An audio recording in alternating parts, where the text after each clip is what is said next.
आणि राज्यामधल्या अतिवृष्टीमुळे शेतकऱ्यांचं बरंच नुकसान झालं होतं। त्याबद्दलचा अहवाल महाराष्ट्र सरकारने पाठवला नाही असं लेखी उत्तर केंद्रीय कृषी मंत्री शिवराज सिंग चौहान यांनी संसदेमध्ये दिलं होतं।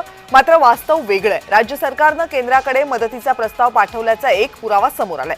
राज्य सरकारने केंद्राकडे पाठपुरावा केल्याचं पत्र समोर आले। केंद्र सरकारला राज्य सरकारने 2 वेळा पत्र पाठवलं होतं।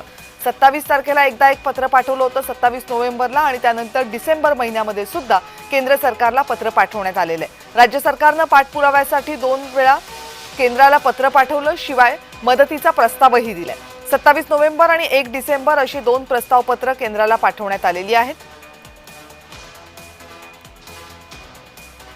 केंद्राकडे प्रस्ताव पाठवला।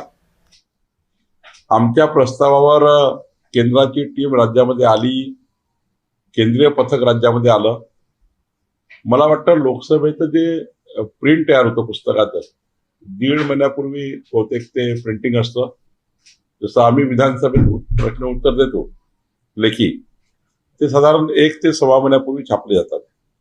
मला असं वाटतं ते छापीव उत्तर आहे, पण आमचा शेतकऱ्याला नुकसान भरपाई केंद्र सरकारकडून मिळावी हा पहिला प्रस्ताव आणि पायाभूत सुविधाचा दुसरा प्रस्ताव। 2 प्रस्ताव वेगवेगळे असतात। आणि याच संदर्भात हा जो सगळा गोंधळ सुरू झालाय त्याबाबत जेव्हा केंद्रीय कृषी मंत्री दत्तात्रय भरणे यांना महाराष्ट्राचे कृषी मंत्री दत्तात्रय भरणे यांना विचारणा करण्यात आली, त्यावेळेस दत्तात्रय भरणे यांनी जी माहिती दिली ती ग्राफिकच्या माध्यमातून पाहूया। राज्य सरकारने केंद्राकडे एकूण 29,000 कोटी रुपयांचा प्रस्ताव पाठवलाय। राज्य सरकारने मागच्या आठवड्यात केंद्र सरकारकडे मदतीसाठीचा हा प्रस्ताव पाठवलेला आहे।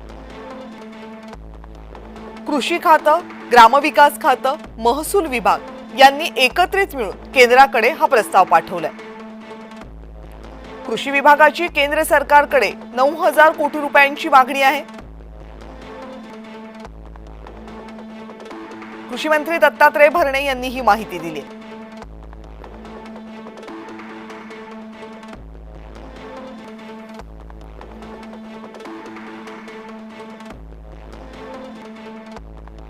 राज्यामध्ये जवळपास 1,03,00,000 हेक्टर पिकांचं नुकसान झालंय।